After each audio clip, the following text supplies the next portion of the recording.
What positive and negative experience have you had of being homosexual? Positive and negative experiences? Or negative, positive or negative. I think the positive ones for me is you're not living a life that you're expected to live. You can be who you are. That you've, I suppose for me, because I've had girlfriends and whatever before, you're sort of like living a life of what society or expects you to live, rather than what you want to be.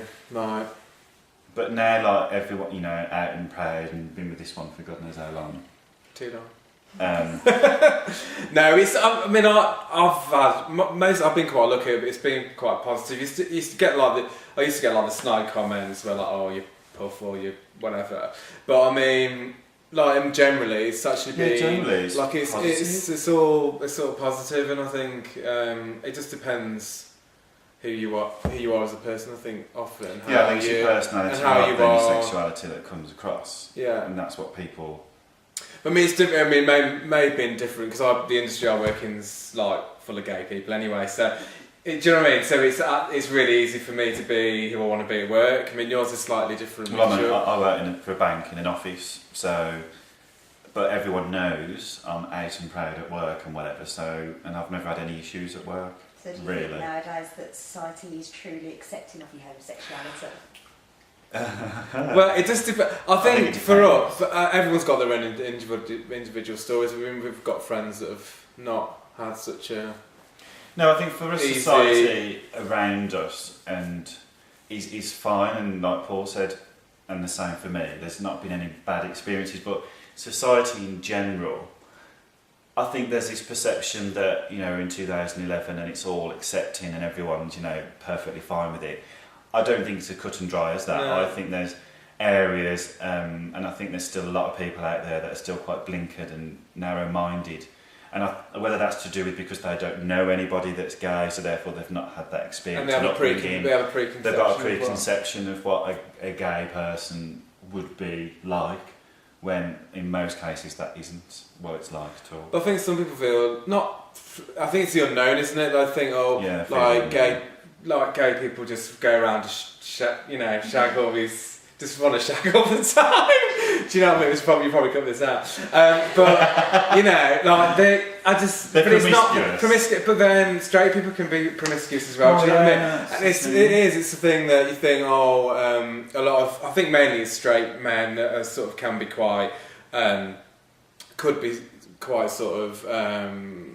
Threatened. It's like, at the end of the day, we do like men, but we don't like every single man. Like, it's like women, men and women, you don't find every man or woman attractive. It's exactly the same as that. But I mean, like, for society, we're neighbours, we get on with the neighbours, they're straight, we don't live in a gay complex or anything like that, so you've got to live in a community and we've got to fit in with straight people, if you like. So you feel comfortable in straight environments? Yeah. But then it depends what the environment is. It does depend on the environment. It doesn't, for me, I don't think, I'm not going to go, I don't think, I'm going to go to straight environment or, you know what I mean? You just go where you want to go. But I think some areas, it's still not, if we wouldn't go into certain places because perhaps you feel... Yeah, so like Broad Street in town, if you're going out on a night out, for example, we'd probably be more reluctant to go there. But we go to the mailbox, for example, because I think it's the general clientele of people that you would get there, that you would know that... I mean, there again, I've been on Broad Street and I've not had any issues. No. But then I don't know, that's because I'm butching it up and I'm drinking pints. It's... You're not having your chins on. I'm not having my chins on at all. I mean, vodka and Diet Coke with a straw. Yeah. So, I think it's, but generally, we've not had any issues. I think it's more acceptable, but I still think there's still quite a long way to go. I think it's more acceptable. The only thing that I will say that it probably encompasses a few of the questions is that the only major experience where we've really felt threatened is we was away in Rhodes. In Lindos, in a nice little apartment, and after the first week there, this group of 10 lads moved in for the second week, You know, and they're enjoying themselves, that's all fine, they're getting in at all hours, you know, empty cans and pizza left everywhere, which wasn't nice to open your windows to. But it wasn't until after day 2 that the insults and the remarks started to happen, and then simulating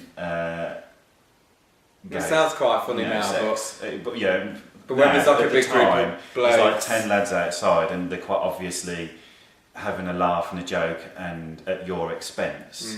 And then one of the lads kicks the room opposite's door in because he'd lost his key, and it was all to do because they'd had complaints from other neighbours and they thought it was us. So because they thought it was us, they'd assumed they were gay, we never told them, and then all this, the fear factor, and we actually ended up having to move to a different resort because we felt like if we didn't, that something was going to happen, because we were surrounded by them, there was no, and the thing is as well, but that's the only, I mean, that was how many years ago? Like 4 years ago now. So it's not that long ago, do you know what I mean? So there is still people out there that for some reason, but then I suppose it's the same for, you know, racism and everything really. I suppose it's still going to get people that are still going to have those types of issues. So from a society point of view, you know, there are still people out there that aren't accepted. But then even like, because we're having a civil partnership next year, and even going around, like some venues or some businesses are more, you can tell straight away they're acceptable. Yeah. And you know, but some you go in and they just don't, do you know what I mean? They just don't even give you eye contact or whatever. Do you think equality fully exists in Birmingham? Personally, because I'm not from Birmingham, I'm originally from Nottingham and I've sort of lived in quite a few places. I think Birmingham is very acceptable and very, I think as a whole. And I think it's because the city's like just full of so many different like cultures. You know, it's like a melting pot really. So I think we tend to find that it's very acceptable. Generally speaking, it's acceptable. I mean, like, even for like Birmingham Pride and stuff, you know. Well, there was a few issues there. There was a few issues, but it's quite a big event to have. But then, like what you were saying about a civil ceremony and getting married, having kids, all that type of stuff that's built in. I'd say overall, it is Birmingham is accepting, but I suppose I'm just being a bit, what's the word? Pessimistic. I think there's probably an overarching feeling that there is this acceptable society, but I'm not sure it's as cut and dry, you know, from, you know, if we used to adopt kids or whatever, that realistically society would be truly as accepting of that, especially when the kids went to school and what the other parents would be like and thinking, oh, we've got 2 gay dads or 2 gay moms or whatever. So I think generally as a whole, yes, but I think there's still areas that need to be still a long way, I think, for it to be, like you say, that if you're 2 gay men or women, that you can just go and, you know, have a kid and live a normal life. I think it's still quite difficult.